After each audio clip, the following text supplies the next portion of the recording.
ನಾನು ಯೆಹೋವನನ್ನು ಎದುರು ನೋಡುತ್ತೇನೆ, ನನ್ನ ಪ್ರಾಣವು ಆತನನ್ನು ಕಾದುಕೊಂಡಿದೆ, ಆತನ ನುಡಿಯನ್ನು ನಿರೀಕ್ಷಿಸಿಕೊಂಡಿದ್ದೇನೆ. ಮಂಗಳವಾರ 11 ಆಗಸ್ಟ್ 2026 ಇಸ್ವಿ. ಈ ದಿನದ ವಾಕ್ಯ ಧ್ಯಾನಕ್ಕಾಗಿ ನಾನು ಆರಿಸಿಕೊಂಡಂಥ ವೇದ ಭಾಗವು ಪೌಲನು ಫಿಲೆಮೋನನಿಗೆ ಬರೆದಂಥ ಪತ್ರಿಕೆ 1ನೇ ಅಧ್ಯಾಯದ 20ನೇ ವಚನ. ಹೌದು ಸಹೋದರನೇ, ಕರ್ತನಲ್ಲಿ ನಿನ್ನಿಂದ ನನಗೆ ಪ್ರಯೋಜನವಾಗುವ ಹಾಗೆ ಮಾಡು, ಕ್ರಿಸ್ತನಲ್ಲಿ ನನ್ನ ಹೃದಯವನ್ನು ಸಂತೋಷಪಡಿಸು ಎಂಬುವಂಥದ್ದೇ. ಕರ್ತನಲ್ಲಿ ಪ್ರೀತಿಯುಳ್ಳ ದೇವಜನರೇ, ಶುಭೋದಯ.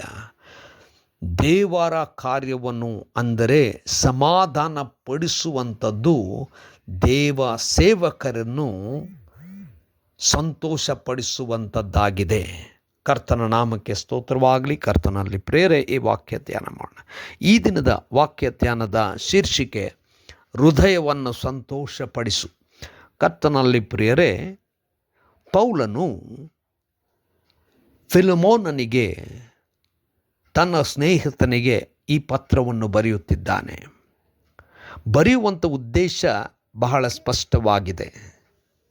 ಫಿಲೆಮೋನನ ದಾಸನಾಗಿರ್ತಕ್ಕಂಥ ಒನೇಸಿಮಸ್ ಎಂಬುವಂಥವನು ಫಿಲೆಮೋನನ್ನು ಬಿಟ್ಟು ಓಡಿ ಹೋಗಿದ್ದಾನೆ. ಅವನನ್ನು ಪೌಲನು ಸೆರೆಮನೆಯಲ್ಲಿ ನೋಡಿದ್ದಾನೆ. ಅವನಿಗೆ ವಾಕ್ಯವನ್ನು ಸಾರುತ್ತಾ ಅವನಲ್ಲಿ ಯಜಮಾನನನ್ನು ಗೌರವಿಸಬೇಕು, ತಾನು ಮಾಡಿದಂಥದ್ದು ತಪ್ಪು ಎಂಬುದಾಗಿ ಅವನಿಗೆ ಅರಿವಿಕೆ ಉಂಟಾಗುವಂತೆ ಮಾಡಿದನು. ಅದಕ್ಕೆ ಫಿಲೆಮೋನನಿಗೆ ತಿರುಗಿ ತನ್ನ ದಾಸನನ್ನು ತನ್ನ ಮಗನಂತೆ, ದಾಸನಂತಲ್ಲ ಮಗನಂತೆ ಸ್ವೀಕರಿಸಬೇಕೆಂಬುದಾಗಿ ಒನೇಸಿಮಸನು ದೇವರ ಕಡೆಗೆ ತಿರುಗಿದ್ದಾನೆ, ತಪ್ಪನ್ನು ತಿಳ್ಕೊಂಡಿದ್ದಾನೆ, ಅವನನ್ನು ಅಂಗೀಕರಿಸಬೇಕೆಂಬುದಾಗಿ ಹೇಳುವಂಥ ಪತ್ರವಿದು. ಈ ಒಂದು ಸಮಯದಲ್ಲಿ ಪೌಲನು ಹೇಳುವಂಥದ್ದೇನೆಂದರೆ, ಆ ದಾಸನು ಮಾಡಿದಂಥ ತಪ್ಪನ್ನು ಕ್ಷಮಿಸಿ ಮಗನಂತೆ ಸ್ವೀಕರಿಸು ಎಂಬುದಾಗಿ.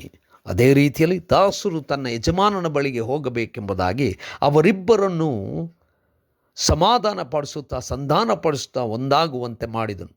ಅದಕ್ಕೆ ಪೌಲನು ತನ್ನ ಮಿತ್ರನಿಗೆ ಕೇಳಿಕೊಳ್ಳುವಂಥದ್ದೇನೆಂದರೆ, ನನಗೆ ನೀನು ಮಾಡಬೇಕಾದಂಥ ಕಾರ್ಯ ಏನೆಂದರೆ, ನಿನ್ನಿಂದ ನನಗೆ ಪ್ರಯೋಜನವಾಗುವ ಹಾಗೆ ಮಾಡು, ಕ್ರಿಸ್ತನಲ್ಲಿ ನನ್ನ ಹೃದಯವನ್ನು ಸಂತೋಷಪಡಿಸು. ಅಂದರೆ ಇಬ್ಬರನ್ನು ಒಂದು ಮಾಡುವಾಗ ಅವರಿಬ್ಬರೂ ಸಂಧಾನವಾಗಬೇಕು, ಸಮಾಧಾನ ಪಡಬೇಕು. ಅದಕ್ಕೋಸ್ಕರವಾಗಿ ಸೇವಕರು ಕರೆಯಲ್ಪಟ್ಟಿರುವಂಥದ್ದು. ಇದನ್ನು ಮಾಡುವಂಥ ಪ್ರತಿ ಸೇವಕನಿಗೆ ಕ್ರಿಸ್ತನಲ್ಲಿ ಸಂತೋಷವಾಗುವುದು. ನಾವು ಕರೆಯಲ್ಪಟ್ಟಿದ್ದೇವೆ ಸಂಧಾನ ಪಡಿಸುವುದಕ್ಕೆ, ಒಂದು ಮಾಡುವುದಕ್ಕೆ. ಅದನ್ನು ಮಾಡುತ್ತಾ ಕ್ರಿಸ್ತನಲ್ಲಿ ಸಂತೋಷ ಪಡೋಣ. ಕರ್ತನೇ, ದಯಾಮಯ ಸ್ವಾಮಿ, ನಿನ್ನಲ್ಲಿ ಸಂತೋಷಿಸುವ ಆ ಕಾರ್ಯಗಳನ್ನು ನಾವು ಮಾಡುವಂತೆ ನಮ್ಮನ್ನು ಬಲಪಡಿಸು. ಯೇಸುವಿನ ನಾಮದಲ್ಲಿ ಪ್ರಾರ್ಥನೆ ಬೇಡಿದ್ದೇವೆ ತಂದೆಯೇ, ಆಮೆನ್.